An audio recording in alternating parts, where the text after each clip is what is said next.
Hey, do you like how I just like jumped into kicking off the bonus show, even though you kick off the regular show on Tuesdays? That's fine with me. I don't care. Well, I just did it on Mix accident it up. because you know what happened is I thought we were doing Apostates Anonymous. See? Yeah. It feels like that. It's got that vibe. It's got that vibe. And that's Different okay theme too. song, but it does have the vibe. Different theme song. That's true. Hey, welcome back. Man, 3 for 3, right? Like 3 for 3. Those first 3 episodes with those first 3 panels. Damn. Killer. So good. Killer. Amazing. And hey, look, with the way recording works and the fact that Keith and I are time travelers still, as we've said.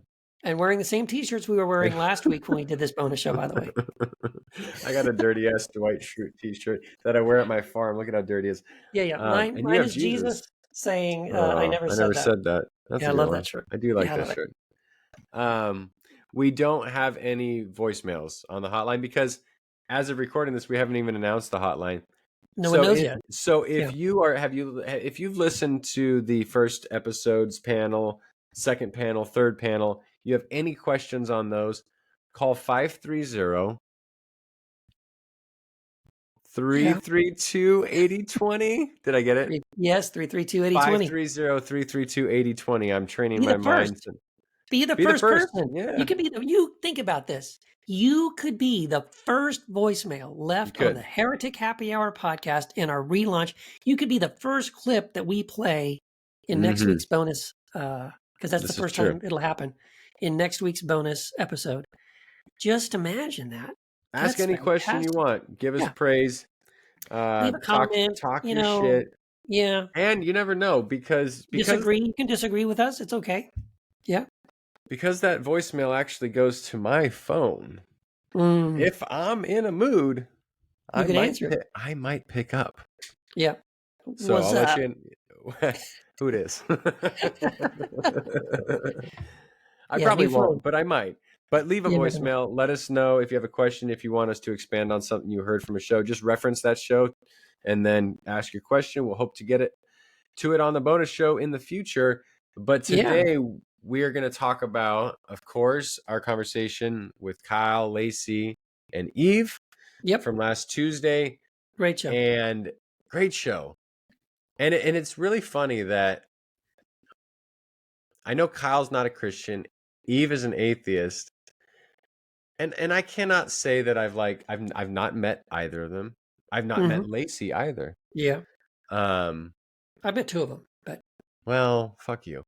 I'm jealous. I'm not jealous. They're amazing. No, it was all of them though. But I don't know where. But I don't know where Lacey stands on what she would label herself. Yeah. But especially Eve and Kyle, I know that they're definitely post-Christian or non-Christian. Yeah. And some of the nicest, kindest people. Oh my gosh.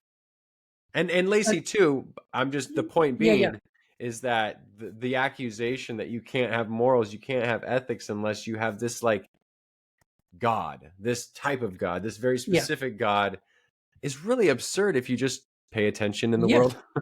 Well, if you know any Christians, it's really simple. Just do you know any Christians? And are Christians the most, like when people say, who are the nicest people, out there? Is evangelical Christian what pops into most people's minds? No, it is not. Typically not. No, it's really not. I mean, honestly, for me, the people, if I had to say that, like, what's the people group that in my experience, are the most kind and loving and generous people? Honestly, Muslims. Every Muslim I know. Yeah, I only know like maybe 20, and they're all really cool. Over the top. They're like 20 for 20. Over the top, just kind, amazing. Like, there's some friends of ours here in El Paso. We've gotten really good friends with them, and they've had us over to their house several times. They feed us amazing food. They wrap up food to take home that's enough to eat for the next week. It's just unreal, Anything I do, like I was preaching at a local Presbyterian church here, and that guy came. He's a Muslim, dude, and he showed up to a Presbyterian church just because I was speaking and sat through the whole service. I was like, dude, that is amazing. So they're just amazing people. So I'm sorry, Christians. Muslims have you beat on the genuinely wonderful human beings, kindness, I mean, not that I don't know some Christians that are wonderful people. I do. Wonderful people. But I know a whole lot of evangelical Christians who are, I mean, I would run the other way. I don't want to go to their parties. I don't want to spend time with them. I don't want to listen to them. And I don't want to eat their food at their potluck. No. You ever had Middle Eastern food? Not that all Middle Easterners are fucking Muslim, but Middle Eastern food is my favorite, honestly. Yeah. I'm really into Middle Eastern, Asian food. I love that stuff, man. Really do. So, yeah. Shout out to those who use spices in their food. Like, yeah, there's a Mediterranean restaurant here. We're actually going to meet. A bunch of our friends are going to meet there on Monday and have dinner together at this place. We actually, because it's so rare in El Paso to find a restaurant that's a great restaurant that doesn't serve Mexican food. And so but this one is it all Tex-Mex down there, and they got a variety? It's all Tex-Mex, 90% Tex-Mex, and and then just like cheeseburgers and like fast food stuff. But yeah, so we found one on the other side of town, and it's a Mediterranean place called Sinbad, and oh my gosh, they're Kafka, they're all their everything, their falafel. It's all so good, man, so good. So we're gonna meet there, some friends, and have dinner. I can't wait.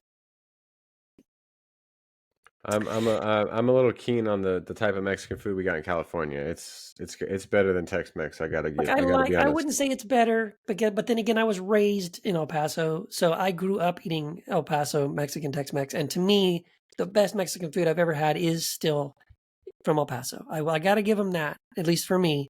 I really love it's actually, but the thing is, we're so spoiled here because like there's probably like 10 great Mexican restaurants here. Like and they're everywhere. Like you don't have to even try to find. But do you have a Trader Joe's, Keith? Let me ask you this. No, we do not. Damn it! And that's what's killing me. There's no Trader Joe's. What else? If you don't know the inside joke, you got to go back and listen to. Yeah, I don't even remember which episode.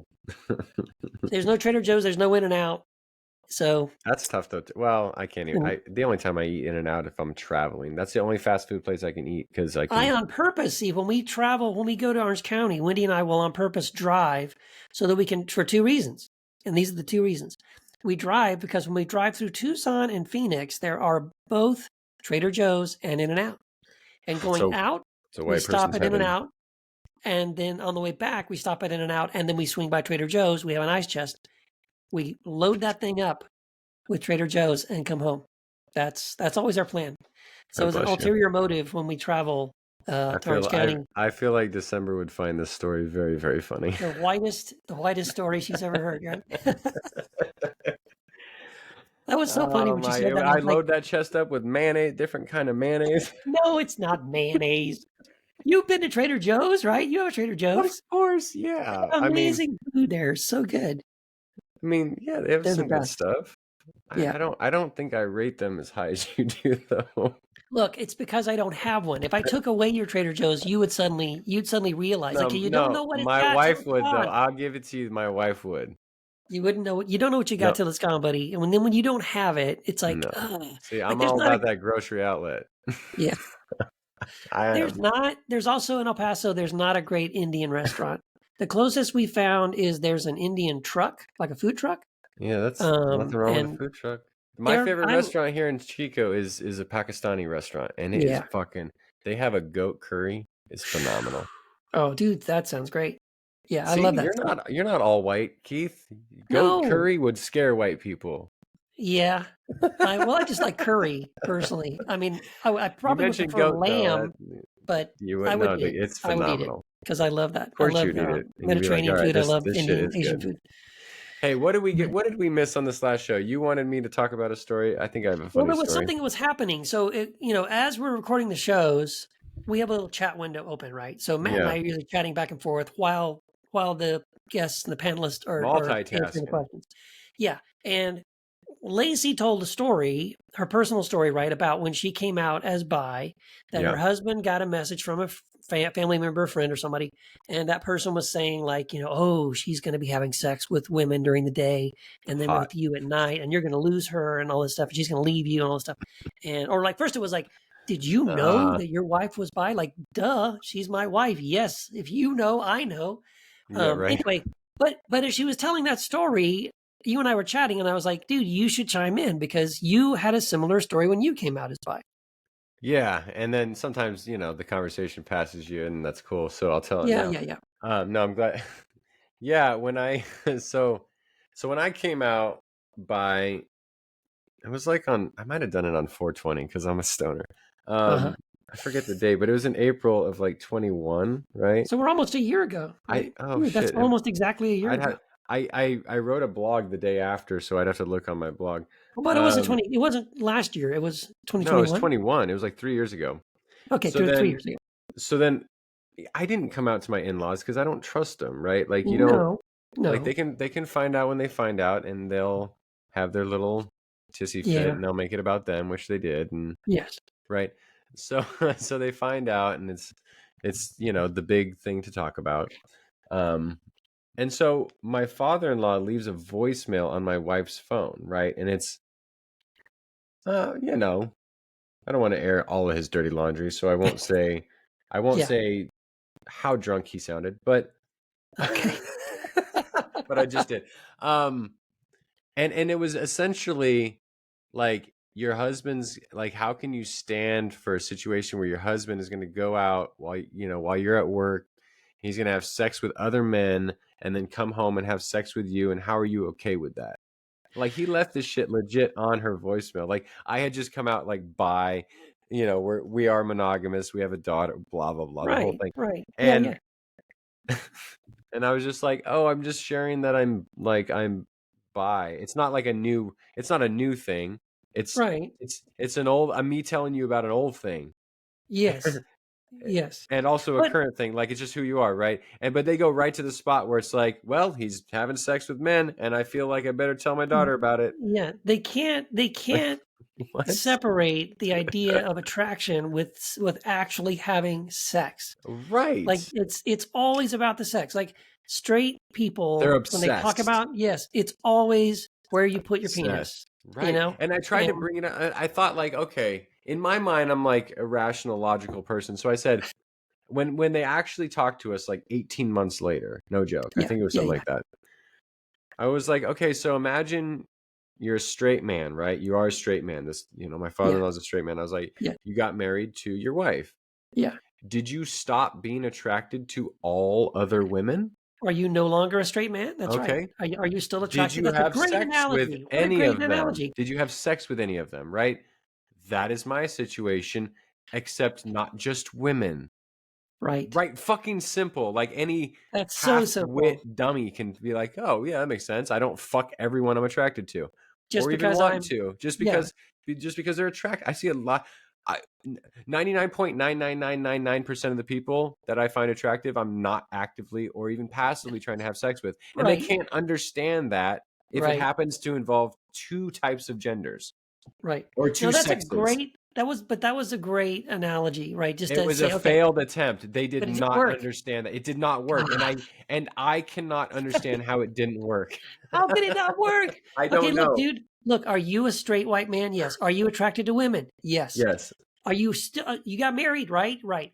But that means you're no longer attracted to women? Oh no, of course I am. Yeah. Oh right. Exactly. So of course Are you you are. having sex with them? No. So does that That's mean that's me. yeah, That's me. yeah. Oh So no, that must mean if you're married but you're still attracted to other women, that when your wife isn't around, you're having sex right. with other women, and then when she comes home, you're having sex with her, right? No, No. that's not what that means. But they literally either lack They can't. Yeah. empathy or they lack, I don't know what it is. It's like, so when Lacey told that story, I was like, "Oh my God, like I kind of thought that would have been unique, but no, like really, Yeah. they really go to that spot where it's like, Yes. do you not understand even what this is? No, they don't. Now that's your clue. They're letting you know they do not understand this. They cannot relate to it. And like you said, it's a lack of empathy. Because if it doesn't connect directly to their experience, they cannot imagine a different experience. They can't put themselves in the place of someone who is not exactly like them and imagine what it must be like. You must be so radically different from them that when you say you're bisexual, that means you're having sex with both sexes. Because that's what they think that means. Bisexual means you are having sex. I can't imagine it. No, I think you're right, though. There is something about that lack of empathy, because I've tried to explain things like that to a certain generation of people, and you can come up with scenarios, right, where you're like, okay, put yourself in this position, or like let's go back to an actual experience that you actually did have in your past, and now remember that experience when you had that experience. Now let's just tweak it a little bit, and now can you see it from another person's perspective? No, they can't. And I don't get it either. When you lay it out, it's very logical, it's very simple, and the empathy just is not there. It does not click. No, and this is like, okay, so in Tuesday's episode, we talked about virtue without this faith, without belief, without a God. Yeah. It's almost like reverse it now. For a lot of people, we really can't have true virtue and true goodness with a certain type of God, because it gets us it gets in the way of showing compassion and empathy for other people who don't happen to be like us. And when presented with facts that are very direct and very obvious, we as adults can't figure it out. No, we're refusing to figure it out, because you could figure that out. Like any adult can say, do you have sex with everyone you're attracted to? No. Okay, me neither. Like any adult can figure that out. They refuse to, though. Something gets in the way. Ideology, their quote unquote faith, their view of the Bible, their theology. They say God, but really, let's just say it's their theology. Right. And I think you're right. Like, to turn it around, right? Is it possible? That would have been another way to phrase it in the show. Is it possible? Actually, let's beg the question. Is it possible to really be an extremely kind, compassionate, caring, loving, generous, thoughtful person if you 100% believe in a God of love whose plan is to torture most of the human beings that he made in his image for eternity? If this God of love that you worship in your own book slaughtered every human being on the planet except for one single family, that meant pregnant women, innocent people, just all of them. He just wiped out all of them. All lives matter. But all lives matter, and that God is love, right? So full of merciful, compassionate God, a God whose love endures forever. But really? Is that really what we say? And actually, it's a great thing, because it really does beg the question. I would argue that it's harder. It's much more challenging for you to be a truly loving, kind, compassionate, generous person if you embrace this kind of theology where, again, just to forgive you, this God has to torture his own son for 6 hours on a cross just so he can look at you. Like, wow. I'd love to ask him, okay, parse that one out. Which one of it was God's wrath and which part was the Roman wrath? Just split it up for me, at least, like percentage-wise. Percentage-wise. How much was the Romans? How much was God? Yeah. Was the floggings Rome, and then the crucifixion was Rome? The crown of thorns maybe was Jesus. Maybe that was God. Yeah, let's divide it out. I like maybe 2 of the 3 nails. 2 of the nails were God, but the third nail, that was the Romans. 2 would have done it, but they took it third far. One, you didn't really need that third nail. Yeah. Oh, dude. Yeah, it's an interesting question. I appreciate the people who can. I trust the people when they do goodness for the sake of goodness, and they don't need an ulterior motive. They don't need a God. Like, when people ask me, like, my belief in God is irrelevant at this point. Like, I need someone to follow as a mimetic theorist. I do need people to follow, but it doesn't need to be God. And in fact, it shouldn't be, really. Like, my belief in God should be irrelevant, and then I live out as what I call a secular humanist. Like, do the things for the human that is for their benefit. Like, help out the neighbor, be good and be kind. And then if God is not like I think God is, then I'm going to have some questions for that God. Yep. Yeah. If the only reason you're not a rapist and a murderer and all that is because, well, my God tells me if I am those things, He'll burn me in hell forever. So because of that, because I'm terrified of going to hell, I bet I'm not. That's why I'm not raping. That's why I'm not murdering. That's why I'm not physically and sexually assaulting people constantly. It's because I'm afraid of that God. Thank you for Yeah. telling me I can't trust you. Yes, exactly. Exactly. Are you really a good person? Or you know what I mean? It's like, no, I need this God, Yeah. this terrifying authority figure standing over me with a giant sword ready to just slaughter me. So that's what makes me good. That's why I don't do all these horrible things. Yeah. Really? What's funny Why? is then if that is true, if that's the reason why so many Christians aren't doing these horrible things, or at least they even believe that that's why you shouldn't do these things, then it's like, then explain to me how people that don't believe in your God at all go through their entire life. And not only are they not murdering and raping and assaulting people, they're actually genuinely good, kind, thoughtful, giving, generous people because they're out there. I've met them. I remember before I deconstructed, I remember like one time actually when I worked for Ingram Micro the first time, my boss, her name was Kelly. And when you're a Christian, you remember doing this when you were a Christian? You would meet somebody and they'd be so nice and such a wonderful human being.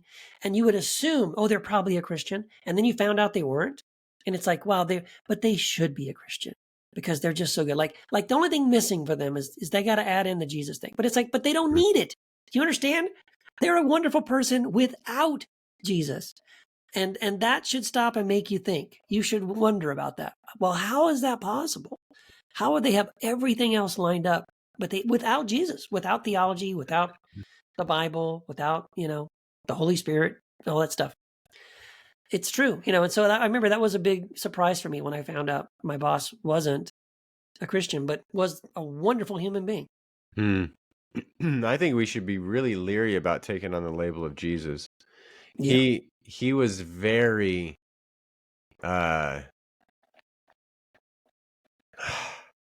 we should take him so seriously that we should hesitate to take on little Christ or follower Yeah. of the Yeah. way, because he was so radical and he was Yeah. so moving his people forward in a very specific and creative way, not an Yeah. unexpected type of Messiah, Yeah. not a suffering. What do you mean a suffering servant Messiah? Yeah. That wasn't kind of in their expectation, messianic expectation. He's so Yeah. radical that we should do what the early Christians did and be like, okay, let's try this out for a while, be the intern of Christianity, There you go. take seriously the Sermon on the Mount and the Didache and the Beatitudes, because this Yeah. shit is super duper hard, Yeah. and we need to be really grounded before we move forward in this movement, because it's not going to be easy. Right. And to your point, those earliest Christians didn't call themselves little No, it was Christians. a pejorative, Other right? people saw them living this radical way Yeah. and said, who are these people? They're like little Christs. Mm-hmm. And so, yeah, that's the difference. Like that, going back to Shane Claiborne, that's one of my favorite quotes from Shane Claiborne. It's like someone asked him, are you a Christian? He says, I don't know. Go to where I live and ask the poor. Ask them, is Shane a Christian? Go ask my neighbors, is Shane a Christian? That's the answer. The answer, am I a Christian? In other words, like, am I like Jesus? Well, then ask the people around me. Would they say, yeah, Shane is like Jesus? Because that's all that matters. It doesn't matter what I say. What matters is like, is there any evidence or proof of this in the pattern of your life that people would say, yeah, maybe, probably, because he's a very loving person. Now, the thing is, though, we live in a world where Christianity, again, back to our topic, Christianity doesn't equal loving, kind, compassionate, right? Sometimes in other words, like if the more of an asshole I was, if you ask my neighbor, is he a Christian? Yeah, probably. That guy's a jerk.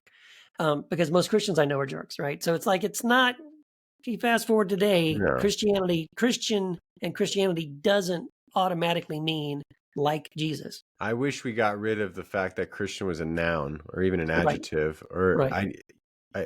unless it's an action verb, I'm not interested. And the action verb needs to be defined. Right. Exactly. Yeah. I remember years ago I met this guy. I think he was from Honduras or something, and he told me that. He said, love is a verb. And he goes, where I'm from, love is a verb. Don't tell me you love me, show me. Right. And then he said, and don't tell me Jesus loves me, you show me. Right. That's what matters. That's what counts.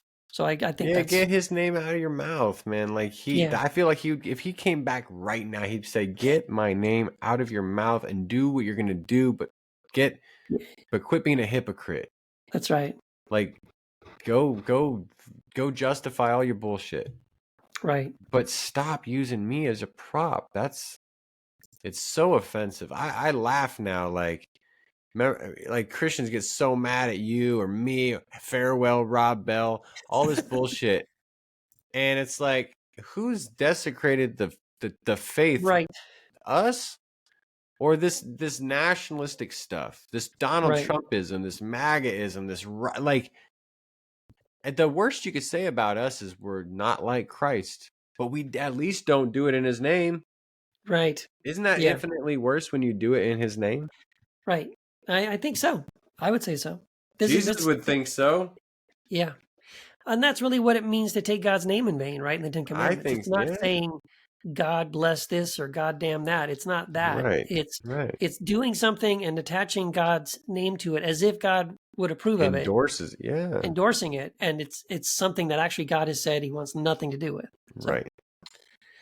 As it clearly states in the Bible. Yes. And just as clear as the Bible is, I'm going to be with all y'all on Sunday for another bonus show. Pastor Matt on Sunday morning. Pastor Matt on Sunday morning. Sunday Matt, from sometimes Matt to Sunday Matt. I'm going to be recapping the biggest Christian news of the week. Probably like a 15-minute show, weekend update style without the punchlines. Yeah. Or maybe, you never know. Or maybe accidental punchlines. You never know. But then the big show, every Tuesday, of course.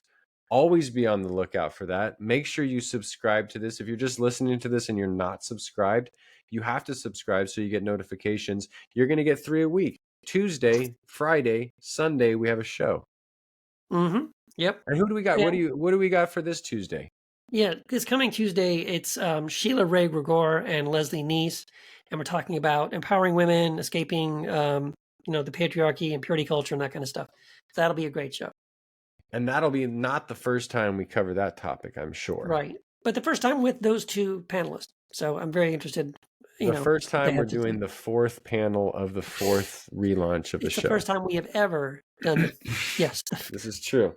Yes. That'll be good. And then, of course, a bonus show after that. Yep. If you want to support us on Patreon, it supports the whole network. We have a Choircast network. We have like 15, 18 shows and counting every week. It seems we're getting a new show on the network. It is patreon.com/Choircast, QUOIRCAST, link in the show notes. And of course, rate and review this show. Do you want to tell them about the Wild Goose, Keith? Oh, yeah. We have a sponsor, everyone. Believe it or not, it's real. Go to wildgoosefestival.org, and you'll see what this amazing festival is all about. It's art, music, justice, great speakers, great panelists, great workshops. They do beer and hymns and all kinds of cool stuff.